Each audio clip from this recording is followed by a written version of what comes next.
देखिए क्या होता है कि जिस तरीके से आपने देखा होगा भागेश्वर, मैं आप उनको भागेश्वर बोलता हूँ। जब से वो महाराष्ट्र से भागे हैं तो मैंने उनका भागेश्वर रख दिया है।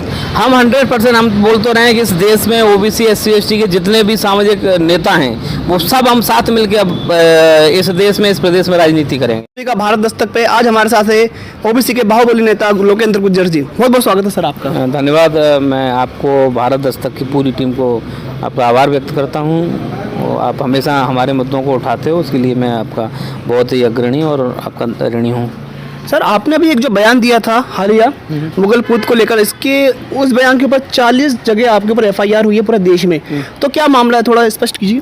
नहीं देखिए क्या होता है, 12 तारीख को आप भी उस मैदान में थे, आप लोगों के पास भी पूरी रिकॉर्डिंग है। नहीं जिसके पास हो मेरे से ले सकता है। मैंने कभी भी किसी भी जाति, किसी भी वर्ग, किसी भी धर्म के खिलाफ आज तक मैंने कभी टिप्पणी नहीं की है। मैंने सिर्फ जो शब्द बोला है वो मुगल पूतों को लेकर बोला है। मुगल पूत कोई भी हो सकता है। मुगलों का पूत जो मुगलों के साथ रहा होगा, जिनके जो मुगलों की औलाद होगी वो मुगल पूत होगा। पता नहीं एक समाज विशेष के लोग उसको अपने ऊपर ले रहे हैं और उसको उन्होंने इतना भयंकर मुद्दा बना दिया है कि पूरे देश में मेरे खिलाफ FIR पे FIR किए जा रहे हैं। तो मुझे कोई फ़र्क नहीं पड़ता।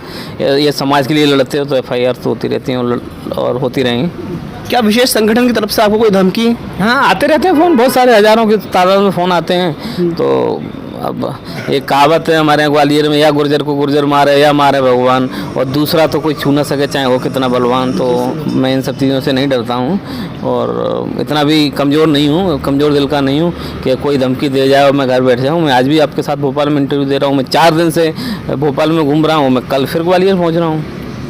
जो आना चाहे उसका स्वागत है। आप लगातार ओबीसी आरक्षण की, सामाजिक न्याय की बात करते हैं, तो आपको क्या लगता है कि मध्य प्रदेश की जो सरकार है, शिवराज सरकार, वो बात करती है ओबीसी, हमारे मुख्यमंत्री भी ओबीसी है, तो क्या वो ओबीसी के मुद्दों के ऊपर और ओबीसी के ऊपर ध्यान दे रहे हैं, ऐसा आपको लगता है? देखिए क्या होता है कि जब ओबीसी होना अलग विषय होता है, ओबीसी के लिए काम करना एक अलग विषय होता है। डॉक्टर राम मनोहर लोहिया जी हैं, उस समय जब आंदोलन करते वो तो ओबीसी नहीं थे, लेकिन उन्होंने ओबीसी के लिए काम किया।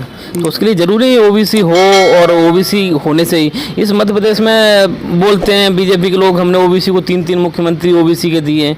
अरे आपने 3 दियों 10 दियों से कोई फर्क नहीं पड़ता। उन 3 मुख्यमंत्रियों ने ओबीसी के लिए क्या दिया वो महत्वपूर्ण है। ये तो अभी आप 5 साल होने को आ गई, आप कोर्ट में अभी अपना जवाब प्रस्तुत करके आप हमारा 27% रिजर्वेशन लागू नहीं करा पा रहे हैं। 2004 में भी जब ऐसे ही ओबीसी का रिजर्वेशन का मामला जब आया था तो उस समय की तत्कालीन बीजेपी सरकार ने अपने वकीलों तक को खड़ा नहीं किया था।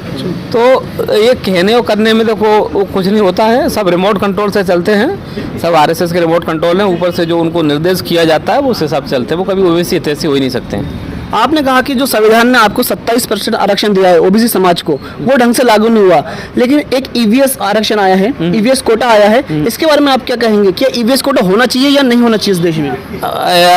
मैं EWS को मैं सुदामा कोटा बोलता हूँ। सुदामा, हाँ, तो सुदामा कोटा जब उन्होंने लागू किया तब उन्होंने कोई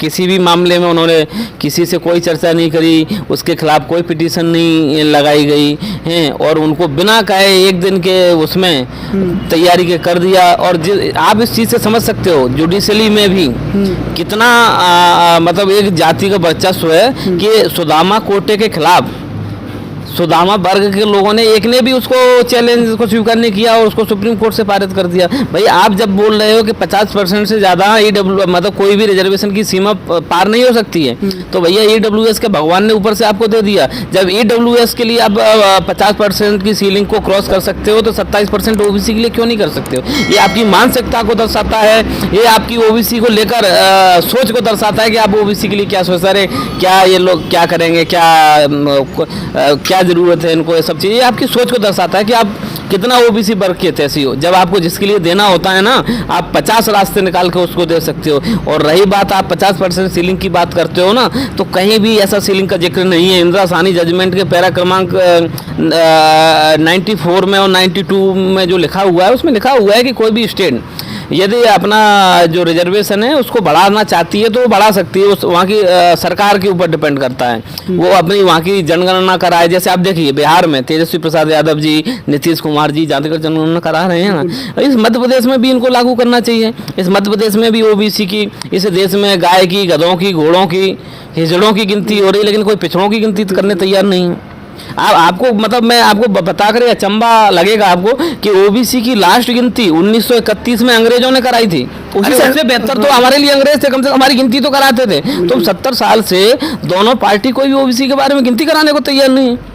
सही बात है। उसी सेंसस के हिसाब से क्या बोलते हैं आरक्षण बांटा जाए, लेकिन अभी इस समय 52% ओबीसी की जनसंख्या है इस देश में, उससे ज्यादा है। मैं ये जो 52 का जो आंकड़ा जो चल रहा है 1931 का आंकड़ा है जी बिल्कुल। जब 1931 में जब अंग्रेजों ने इस देश में बैकवर्ड की जो गिनती कराई थी ना, उस आंकड़े को लेकर चल रहे। मैं कह रहा हूँ, इस दावे से कह सकता हूँ कि इस समय इस देश में ओबीसी की जनसंख्या 65 से 70% के लगभग है। आप गिनती तो कराओ। उन्हें डर लगता है कि ओबीसी को सही जनगणना मालूम पड़ गई तो उसके हिसाब से अपना हक अधिकार न मांगने लगे, इसलिए इन आंकड़ों को जारी करने से। देखो, जनगणना हर 5 साल में 10 साल में होती है, आपको मालूम है ना। तो उसमें आपको एक कॉलम ही तो बढ़ाना है कि बैकवर्ड क्लास से कितने लोग हैं। उस एक कॉलम बढ़ाने में आपको इतना डर क्यों लग रहा है?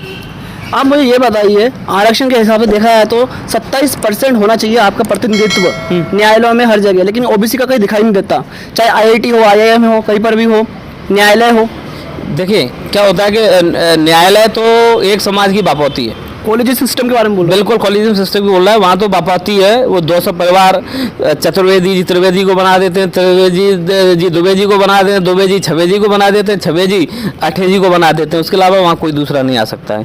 यदि इस देश में सच में आप वहाँ आप रिजर्वेशन की बात क्यों नहीं करते? वहाँ क्यों नहीं कहते? वहाँ उन्होंने जो बिहाइंड द कर्टन जो कॉलेजियम सिस्टम से जो 200 परिवार का रिजर्वेशन फिक्स कर रखा है, उसके बारे में तो आप कभी बोलिए। उसके बारे में क्यों नहीं बोलते हो? यदि ओबीसी का व्यक्ति कहीं भी यदि आपको रिजर्वेशन लड़ते दिख जाए तो कहने लगते हो कि आरक्षण है, आरक्षण है। अरे आप इसके पीछे कितने सालों से जाति के नाम पर जो आरक्षण लेके रखे हो, उस आरक्षण के बारे में कब बोलोगे? उस आरक्षण को हटाने के लिए कब बोलोगे? अब मुझे ये बताइए, अभी हाल ही में 2 मामला है। एक हाथरस का मामला आया है कल कि इसमें 4 दोषी थे, लेकिन 3 को छोड़ दिया गया और 1 को दोषी करार दिया गया।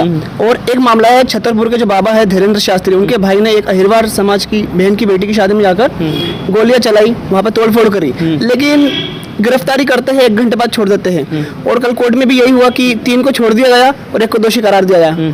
आपको क्या लगता है? देखिए क्या होता है कि जिस तरीके से आपने देखा होगा भागेश्वर, मैं आप उनको भागेश्वर बोलता हूँ। जब से वो महाराष्ट्र से भागे हैं तो मैं उनका नाम मैंने उनका भागेश्वर रख दिया है। तो क्या होता है कि जब सत्ता जब किसी की अधीन हो जाती है, कि जब किसी के घुटने में जाके गिर जाती है ना, तभी यही स्थिति होती है। वो फिर वो अपने आप को, लेकिन मैं ये कह रहा हूँ इन भागेश्वर की भी वही स्थिति होगी जो राम रहीम की हुई, जो आसाराम की हुई। अभी सत्ता के जो उनका जो संरक्षण है उसमें कितना भी भगल है, ये बचने वाले नहीं हैं। इनका भी वही हाल होगा जो आज से पहले जो तथाकथित संतों का होते आया है। ठीक है, चलते रहना चाहिए, लेकिन कम से कम हम तो धन्यवाद देते हैं ऐसे लोगों को। कम से कम हमारे समाज को एकत्रित तो कर रहे हैं वो लोग। ऐसे अन्याय नहीं करेंगे तो हमारे समाज एकत्रित कहाँ होता है? आप 2023 के चुनाव में क्या चंद्रशेखर भाई के साथ जाएंगे? हम इस मध्य प्रदेश में जो ओबीसी SC ST की लड़ाई लड़ रहा है, हम सब एक साथ में मैदान में। 12 तारीख के आंदोलन में आप साथ थे? बिल्कुल साथ थे। आने वाले जो आंदोलन है छतरपुर का है और भी आंदोलन है चंद्रशेखर जी का, हम 100% हम बोल तो रहे हैं कि इस देश में ओबीसी SC ST के जितने भी सामाजिक नेता हैं वो सब हम साथ मिलकर अब इस देश में, इस प्रदेश में राजनीति करेंगे और आगे भी करते रहेंगे। धन्यवाद सर आपका चैनल पे आने के लिए।